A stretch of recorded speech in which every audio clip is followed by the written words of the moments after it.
Durian? Oh my goodness. Durian? You like it?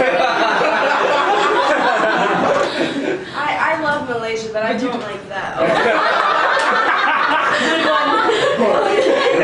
And then I had, what was the mango? Oh my goodness. You're responsible for durian? That was even worse.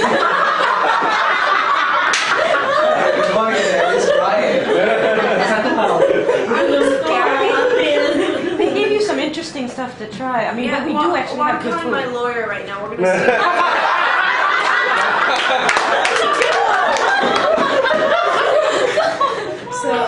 So I tried that. Didn't like that.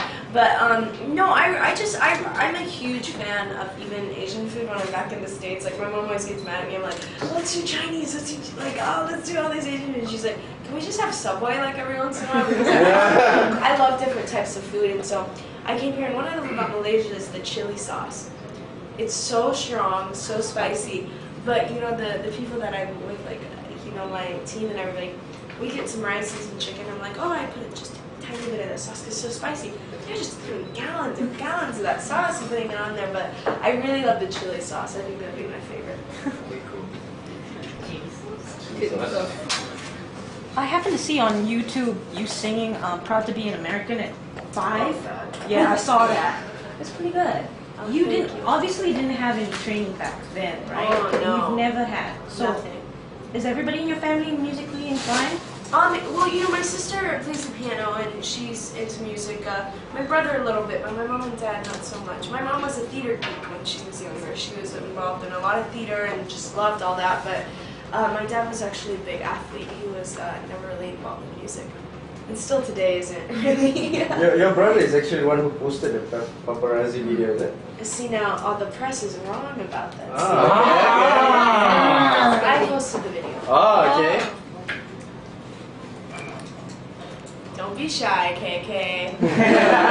Any future collaboration project with Alicia Keys or Lady Gaga? I wish. I mean, who knows? We're always talking about collaborations, but there might be a couple coming, and we've talked about. But I'm not giving anything away.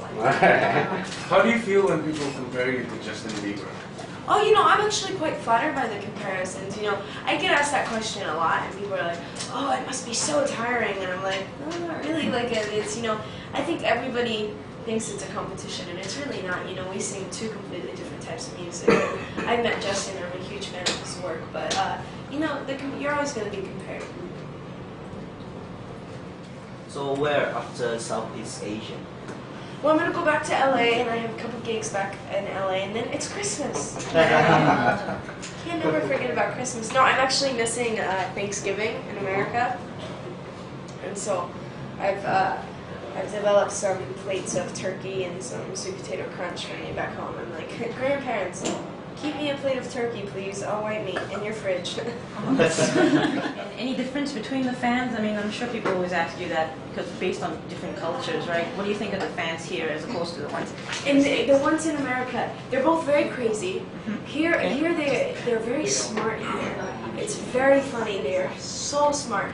And I'm not saying that Americans, but the fans, some of them will wait outside the hotel. But the really smart ones will come in to the hotel and act like they're guests, and they'll sit down, and so all the fans are outside, and then I'll walk in and they'll sit down and they'll go, "Oh, can we have a picture?" Like, oh, and they're so smart. They're very nice. and also the fans in KL went very hardcore. I was staying at a hotel, and the hotel sponsored one of the events that we did, so I thanked them at the end of the show. I got off stage and I was like, man, I shouldn't have said thanks to JW Marriott for being the best hotel. I should have reworded that. And then when we got back to the hotel, but they bought rooms. They bought rooms so they could. So, hey Breeze Magazine, it's Greyson Chance here wishing you a Merry Christmas and a Happy New Year.